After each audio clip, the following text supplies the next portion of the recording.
Ce matin, en ouvrant mon journal intime, j'ai remarqué quelque chose d'étrange. Des entrées étaient écrites dans une encre différente, une écriture que je ne reconnaissais pas. Elles décrivaient des événements à venir, des détails si précis qu'il semblait impossible à deviner. Le plus troublant, c'était une note mentionnant mon propre nom, suivie d'une date qui n'était pas encore passée.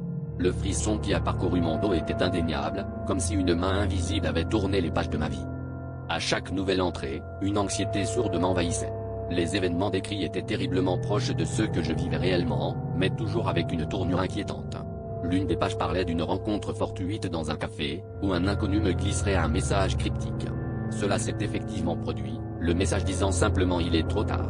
Mon cœur s'est serré, une peur irrationnelle commençant à me ronger de l'intérieur. J'ai décidé de confronter cette menace invisible en cherchant des indices, fouillant dans mes propres souvenirs pour comprendre d'où venait cette intrusion. Mais plus je cherchais, plus je me perdais dans un labyrinthe de mystères, chaque réponse menant à une nouvelle question. Mon entourage ne remarquait rien d'inhabituel, et pourtant, je me sentais observé, traqué par un fantôme tangible uniquement pour moi. Le jour fatidique arriva, celui mentionné dans mon journal. L'entrée décrivait une scène où je me verrais assis seul dans l'obscurité, attendant une vérité que je ne pouvais éviter.